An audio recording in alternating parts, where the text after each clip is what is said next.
Hello and welcome back to Hull Seahawks Behind the Curtain. We promised that we'd be back with a bang. We've already had the troublesome duo that is Milsvek and Tom Stubley. We've got Johnny Corneil now joining us for the first time on the podcast. First of all, Johnny, welcome to Behind the Curtain. Yeah, thank you.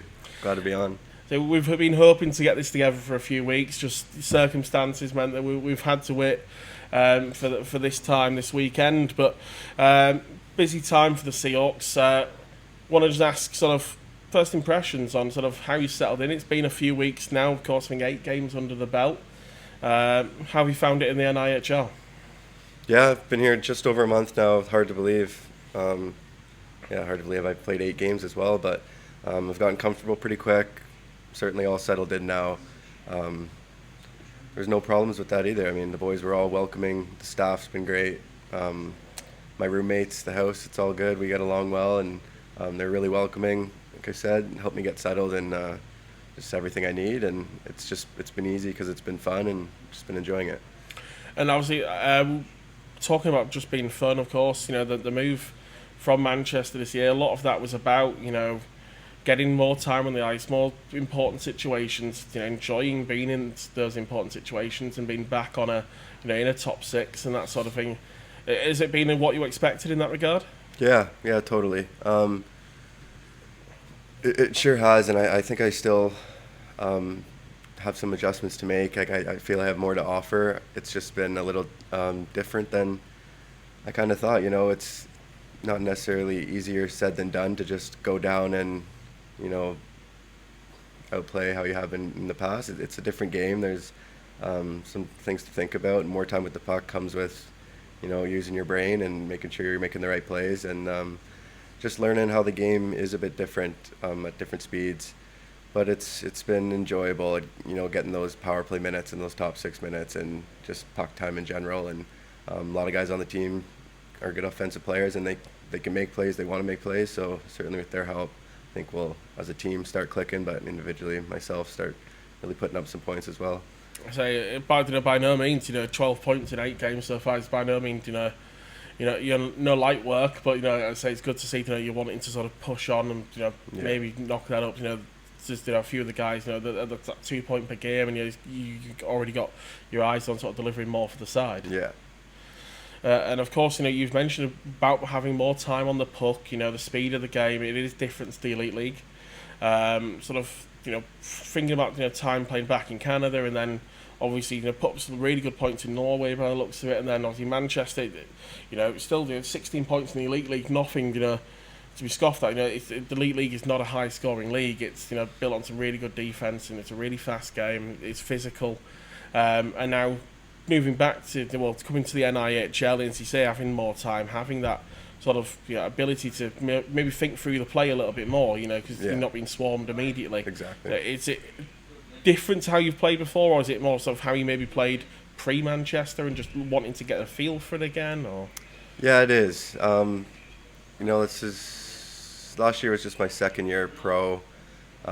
It seemed like a big step from Norway. It was a little faster, a little stronger, more North American style hockey, and with that, I think a lot of the season just became about, I did take pride playing defensively.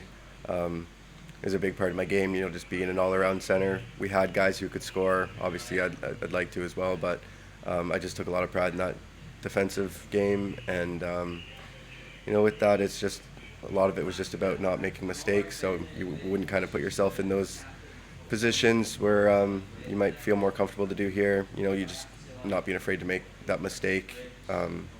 Up with the Storm, it's make the pass, get the puck in deep, not so much maybe take the guy on. And coming here, I feel like first of all I'm that's something they want me to do here. you have a little bit more freedom. Exactly, yeah, a little bit more freedom to do so, and it's just exciting. And so far, I feel comfortable with the puck. Like, you're circling back, you can let the play develop, and kind of push guys off, and it's been fun. So I'm just excited for the season to continue. No, certainly. So in terms of sort of, we'll go pre-pro now. I know there's been a few people got really excited, I think, when you were announced, and people were doing what people do. It's what I do. I love stats and that sort of thing. But Looking back on a hockey player's CV, and you've got probably one of the best in this league. It's without a doubt. See 5 years in the OHL. Two as well, one as an assistant captain, one as a captain of the Niagara Ice Dogs. How was it playing in that league and in such a I think a well-known team? For maybe hockey fans who know a little bit about Canadian hockey, Niagara might be one of the OHL sides that they know. Even if they don't know all the teams representing those leagues. But tell us a little bit more about your time out there, sort of through that Canadian junior system.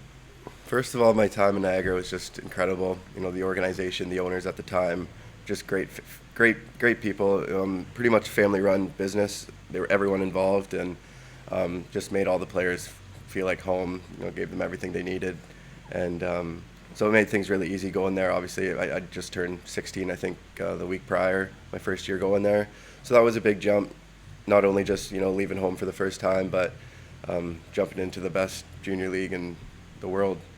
And that's kind of that year, 16-year-old year, was kind of a bit like last year. You're not playing much. You're maybe getting 8 minutes a game, fourth line roles. So that was different. Growing up, I was always the goal scorer. Trying to put up points in minor hockey, and doing so, gets me to that level, which is great. But then all of a sudden, they really want you to learn the game more. They know you can do that, and they know it'll come down the road. But for that first year, I was a fourth-round pick also too. So not many fourth-rounders make it as a 16-year-old. But I had a good camp there, and the coach and manager, just thought they wanted to bring me along and really have that year to just learn the game, learn the speed of the OHL, and so I didn't have the same type of role as I always had going in, but after that year I did learn a lot. There's a lot of good players on that team, and just a good professional atmosphere that taught me a lot. And after that year, second year, we still had a really good team. So it was tough to kind of get more minutes, but they want you to put you in those situations. So I started to, and had a little bit more success individually that year.